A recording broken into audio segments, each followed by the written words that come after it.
On today's Moving the Chains, Jerel, a recurring guest, we got head coach Andy Poole of the Cheraw Braves for a 2026 season preview. Yeah, Coach Poole always very gracious with his time and joining us preseason. I feel like this is year three that he's done this for us, so he's always excited about his team, and he should because he's got a lot of young guys that he's talked about over the last few years, but these guys are starting to be upperclassmen now, so it should be a very good season. So great to catch up with him again and kind of see what's going on down in Cheraw and get ready for the season, Kevin. We're almost there. I can't wait, man. Hope you guys enjoy it. Once again, a Cheraw Braves season preview with head coach Andy Poole today on Moving the Chains. Be sure to follow us on YouTube at Movin Chains. That's MOVINCHAINS. Get ready for the ultimate South Carolina high school football experience with Movin The Chains. From previews to recaps, we've got you covered. Dive into our expert preview shows, predicting winners and sharing insights. Then join us post-game for the thrilling recaps, exclusive interviews, and highlights you won't find anywhere else. Plus, connect with fellow fans on our Friday night spaces on Twitter/X. No one covers South Carolina high school football like us. Join us at Movin Chains on all social media platforms and visit movinchains.com today. Welcome into Moving the Chains, brought to you by Founders Federal Credit Union. I'm Kevin Thomas alongside Jerel Hendricks. Got a great interview today, a very special guest here for a 2026 season preview, and that's the head coach of the Cheraw Braves, Andy Poole, recurring guest on the program. Coach, how you doing tonight? Good evening, guys. It's always a pleasure to talk football with you guys. And if once I get out of this, y'all might have to add a third person to your panel. I might need to join in on y'all with you guys. We appreciate you, Coach. Man, you're welcome anytime, as you know. But if this is you guys' first time tuning in, be sure to follow us on Facebook, Twitter/X, Instagram, YouTube, and more at Movin Chains, our website, movinchains.com, and our podcast on Apple, Spotify, Google, and more.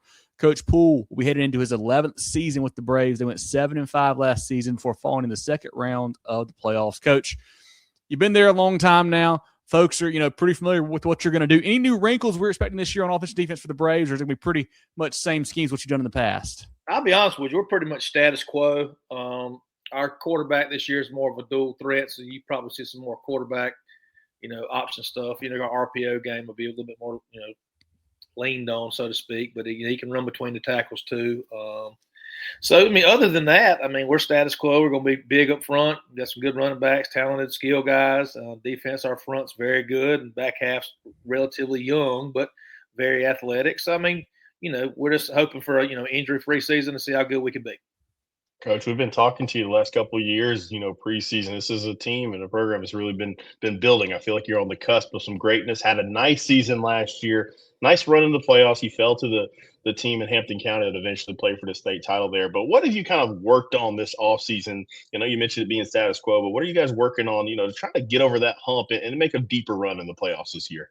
Well, this is our second full year of our strength and conditioning coach. We actually employed one for the first time, in our school's history. And Coach McClendon does a great job with these guys. So this is actually our second full year that they've been with him. Two full seasons, so to speak. And, we got some good looking kids and, trying to get rid of these soft tissue injuries and these ankle sprains and these hamstrings and stuff like that. This derailed some of us throughout the season because, we're only having 33 to 35 players, injury here or there, especially to a lineman or, back half guys, catastrophic for us. And, I think our ones are good enough to play with anybody. But, once you, dropping down those twos and threes, you're getting a JV kid in there with, little experience. Coach, you've been through spring practice now, what you get to do at a small school, at least I guess you could say. You've been through 7-on-7 stuff, all the summer stuff. What have you learned from this group makes you, really excited for this season? I think, we're very senior heavy. We got 20-plus seniors out of our 33 kids. They know what it takes to win. They've had 4 good summers under their belt. We took them all over the place, all over the state, to do 7-on-7s. They've seen 5A schools, 6A schools, 8A schools. And, I think the competitiveness in them has grown. They're no longer thinking, well, we got to play a school our size or, somebody on our skill level. They feel like they can compete with anyone. Coach, we've talked about those seniors that you mentioned there the last few years. They've grown up in the program. If you don't mind, we like highlighting the players at all these programs across the state. Who are some guys you expect, especially in that class, to contribute for you? And who are some guys in the offseason that you've identified that you really expect to, make a jump, maybe you pull up from JV to contribute to the varsity squad this year? Well, our guys we've been talking about since they were, in 8th grade playing JV is Nick Gordon, a very dynamic kid. Anthony Strong, our big defensive end. Crawford Poole, our edge rusher. Justin Joyner, our running back. Slick Isaac, our slot. I mean, just, Kamari Hughes had a great summer this year. Damani Yarborough's had another good summer. We got some guys. We have a senior playing this year, Tristan Marquise. He's a future Army Ranger. He had just got finished running he just got finished running a Spartan race this past year. If you need to look into something like that, if you don't, people aren't familiar with that. But he's a kid. He's 6'2", 200 pounds. Just a wrestler who's going to play edge for us. We got thing about it is, and Kobe McDonald's our kid coming off our JV. He's going to be our quarterback. But they're a great group. 90% of our football team, on the roll kids. We got a good group, and I think they've been to that big game, and they've seen how you got to think about it. Every game we've lost in the playoffs has been we lost in overtime to Woodland, and then we lost the last second to Barnwell. So you lose to Hampton County last year. It's not like we're having fluke games. We're losing to people who's ended up playing for a state championship or ended up winning it. And I think that those battles have equipped these guys mentally and physically for this year, and they know what what it takes to get there. Maybe we can get over that hump and win this one. Coach, it feels like on offense last couple years, you guys have had a lot of playmakers, whether it's like you said, Justin Joyner or Nick Gordon or Isaac and those guys. When you go into the game, do you have a game plan of like, hey, we need to get this guy 3 touches, this guy 3 touches? Or is it more like, ride the hot hand? Or how do you kind of try to scheme that and balance out what all the weapons you have there on offense? Well, the thing about it is Nick's got to touch the ball. I don't care if it's the coin toss. He's got to touch the ball, a minimum of 12 to 15 times a game. Whether that's, in the special teams, return game, defense, offense, he's got to touch the ball because there's no telling if he could, one person slips and falls, he's gone. Yeah. And I mean, he's arguably the fastest kid in the state. I mean, when you're a laser 4.32, I mean, that's pretty remarkable. Zooming. But, I mean, he can fly. Yeah. But, we pretty much it's matchups for us. You might see Nick at slot, you might see Slick at slot, you might see him out wide, you might see him in the backfield, wherever we can get a one-on-one matchup in the defense. Because we're going to try to run the football. There's no doubt about it. Especially with a quarterback, we'll be +1 in the box. They can run the ball. But it's a matchup game for us. We can put them in motion, and we get one of those fast guys on a safety or an outside linebacker. We feel like we put him in space. He makes that one guy miss. They're going to be gone.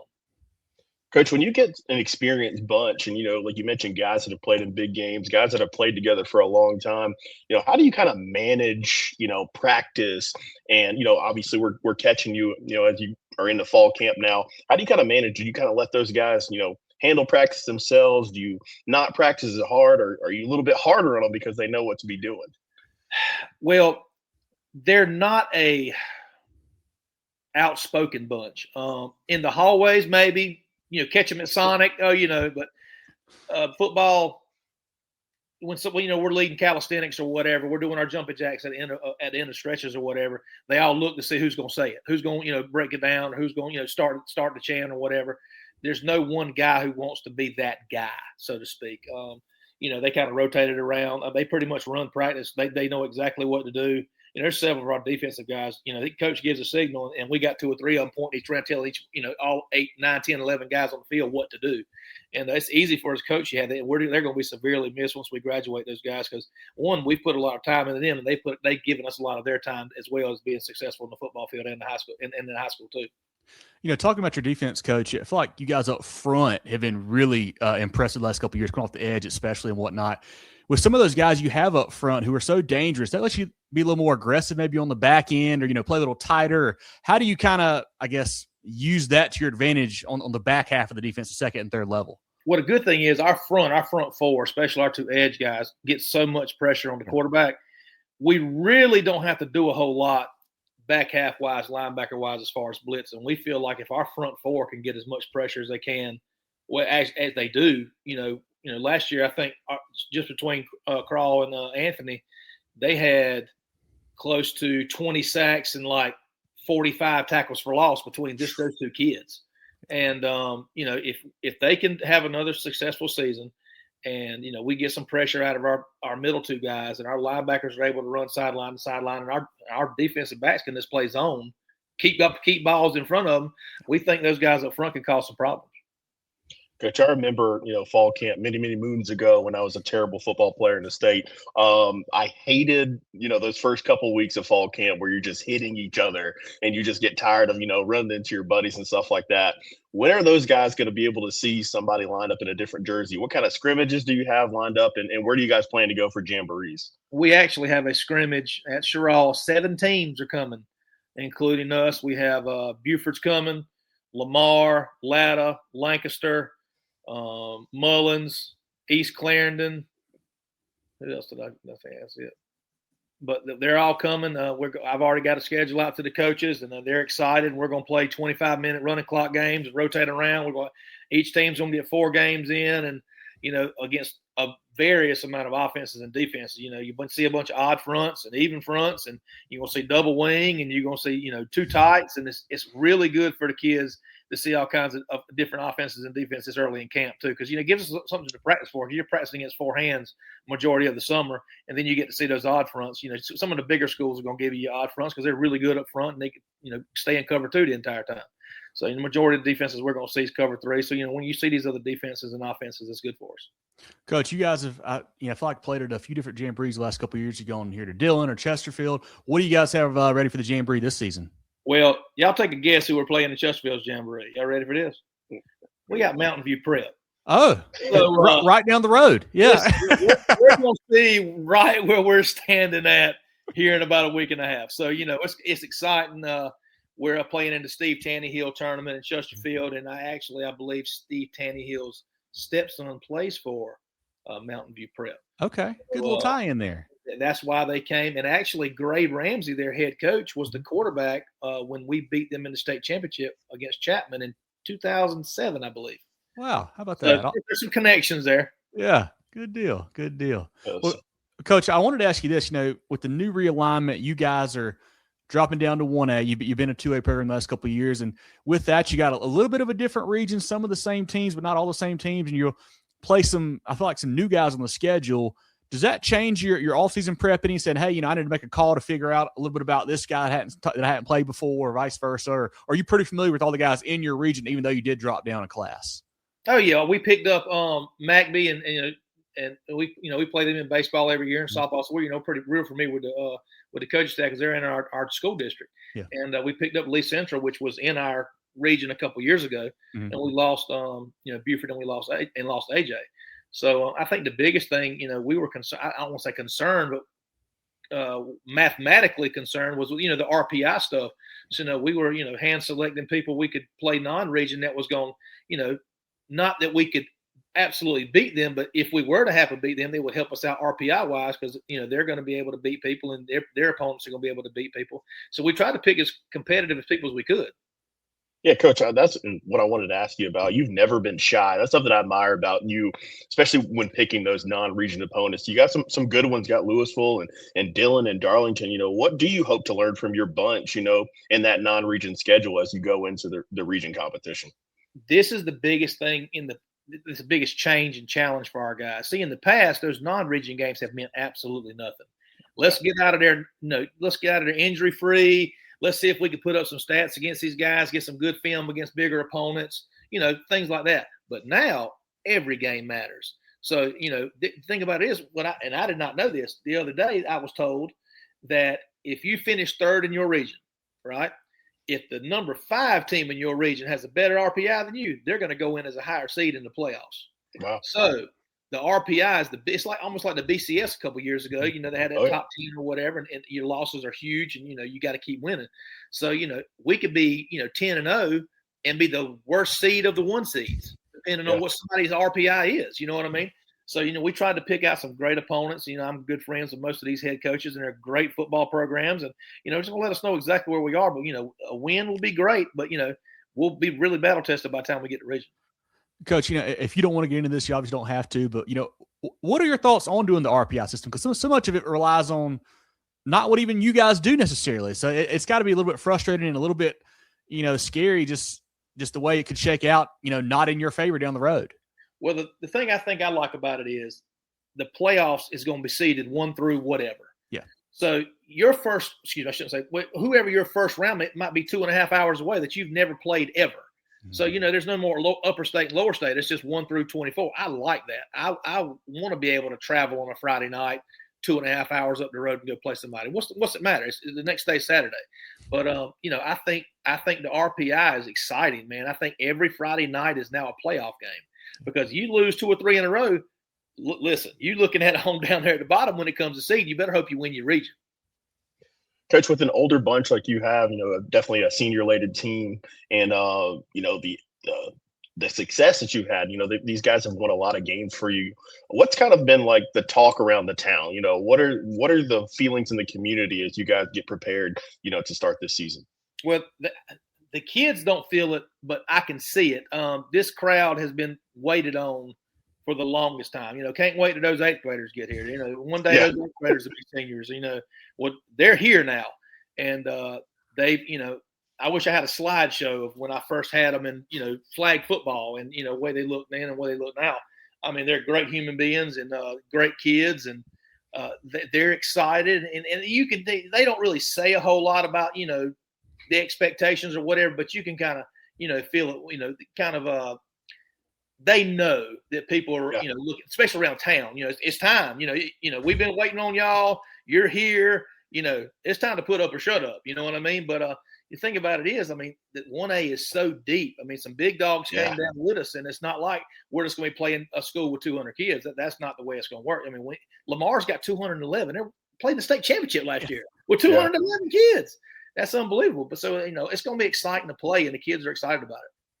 Coach, obviously we talked about it before. You coach your son. He's on the team, Crawford Poole. Him being a senior this year, does that – hit you a little bit differently? Have you kind of, try to take in a few extra things here and just kind of, I guess, realize how special it is, I guess, this season? It is, man. I've coached him since he was, come out the womb. When he came out, I hit him with a ball and told him to shake it off. You know what I mean? But it's one of those things, watching him play. It gets a habit where I'm watching him play instead of doing my job sometimes. I'm almost a fan on the sidelines. I'm watching him when, I should be watching the entire thing. But, being his senior year is probably going to be a little bit worse. But he's been a joy to coach. Him and his friends are thick as thieves. I've had them since they were 8 years old. And every night's almost a senior night. You know what I mean? Because you just don't never know. Injuries happen. You just don't never know. And, that last game, once you get into the playoffs, I think it's really going to hit me and him. Me more than him, but because he's just still young. But me not seeing him on that field is going to be really different. So I'm taking it all in. I plan on taking a picture. I've never taken a picture with him after a football game ever. I've always been coach. Dad happens on Saturday.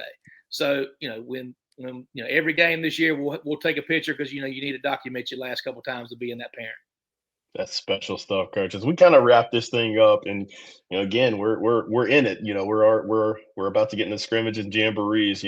As you go into week 1 here, what are some goals that you have for the 26th version of the Cheraw Braves? Oh, this thing about Jerel, the faces change, expectations don't. I think we're going to put a lot of pressure on our kids, especially early. They know that each game matters a ton. I know there's not style points in games, which is a good thing. I don't want it to be a situation where somebody's having to beat somebody 70-0 to get that extra 10th of a point to jump somebody in our RPI system or whatever. But I'm excited for the season. These kids are excited. We've had a really good summer. Knock on wood. We haven't been riddled with these injuries, so to speak. So hopefully we can get through this season as well as everybody else we play. Hope everybody has an injury-free season, and may the best team win. You need a little bit of luck along the way and injury-free, and hey, you never know what can happen.